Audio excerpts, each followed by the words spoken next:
Ô Marie conçue sans péché. Frères et sœurs, un romancier du siècle dernier, Michel Tournier, ajoute aux 3 rois mages qu'une antique coutume fait placer dans nos crèches un 4e personnage qu'il appelle Thaor. Thaor n'arrivera jamais à Bethléem. Il échoue dans l'horreur d'une mine de sel des bords de la mer Morte. Un jour, après de longues années, Thaor voit arriver un prisonnier qui lui parle durant des heures et des heures d'un prédicateur qu'il a entendu au bord du lac de Tibériade et aux alentours de Capharnaüm, et que les gens appelaient le Nazaréen. Le prisonnier meurt dans l'enfer des Salines. Thaor, lui, en réchappe. 33 ans se sont écoulés depuis qu'il avait voulu gagner Bethléem. Affaibli, il se traîne jusqu'à Jérusalem. À son arrivée dans la ville, il aperçoit une maison, pousse la porte. La salle à manger est vide. Sur la table, des fragments de pain azime et des gouttes de vin au fond d'une coupe. Thaor a manqué de peu une rencontre. Il mange, il boit, mais de Jésus ne verra pas le visage. Perpétuel retardataire, commente Michel Tournier. Retardataires, frères et sœurs, de nos jours, ce sont surtout les déserteurs qui abondent. Pour différentes raisons, des blessures pour les uns, combats perdus, rêves brisés, projets avortés, des jérémiades pour d'autres. La messe ne m'apporte rien, on s'y ennuie, elle dure trop longtemps. Que de parents s'interrogent, qu'avons-nous fait pour que nos enfants se détournent du chemin que nous leur avons tracé? Écoutez la réponse que donnait un prêtre, le père Stan Rougier. Un grand malheur nous est arrivé. On a coupé les ailes de l'âme. Il n'y a donc pas lieu de s'étonner que l'enfant du bon Dieu, canard sauvage domestiqué, n'ait pas envie de s'envoler. Explication ou constat? C'était au cours d'une soirée de réflexion spirituelle. Une vingtaine de jeunes futurs éducateurs ont tous protesté avec véhémence et se sont justifiés.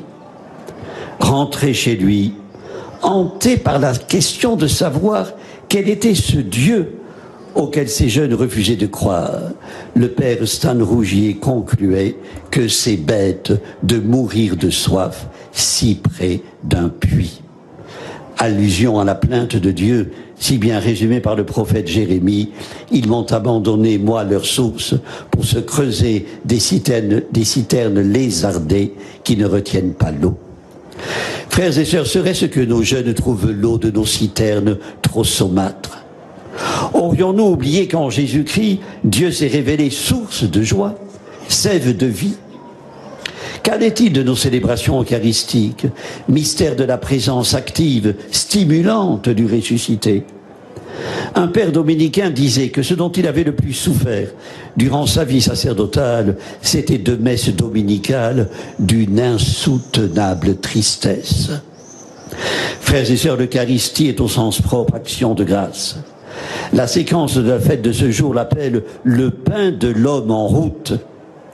Autour du corps et du sang du Christ livré pour nous, nous sommes constitués peuple de Dieu en marche, envoyés en mission, appelés à entrer dans le service des autres, comme hier lors de la multiplication des pains. Jésus dit aux apôtres: donnez-leur vous-même à manger. Frères et sœurs, cet appel à la responsabilité montre que Dieu nous embauche. Nous ne pouvons rien faire sans lui. Il lui plaît de ne rien faire sans nous. Dieu nous veut acteurs avec lui. Cessons de croire et d'espérer que le royaume de Dieu tombera du ciel comme par enchantement. La dernière scène a été un de ces repas qui donnent la force de repartir, de maintenir le cap sans dévier ni céder au désespoir. Un repas qui transforme, revigore. Se rendre à la messe et en sortir, la mine déconfite, le cœur en berne, est une contradiction, un contre-témoignage. On ne rend pas grâce dans la tristesse.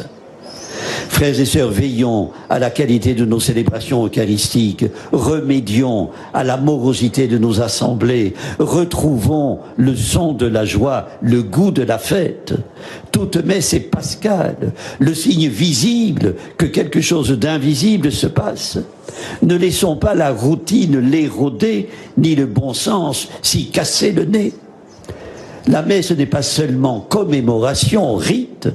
La messe est vie avec le Christ et en communion avec nos frères et sœurs. On ne va pas à la messe comme on va dire sa prière, disait le Père Varillon. La messe est bien autre chose qu'un exercice de piété. La célébrer fait de nous des hommes et des femmes qui luttent pour aimer comme le Christ nous a aimés.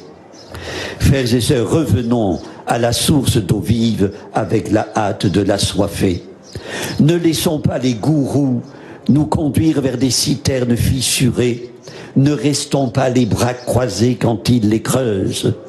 Envers l'oppression des images tragiques qui nous inondent et l'angoisse qui nous habite, reprenons la séquence de cette solennité. Chantons le pain vivant, le pain de vie, qu'il nous fasse voir les biens éternels dans la terre des vivants. Amen.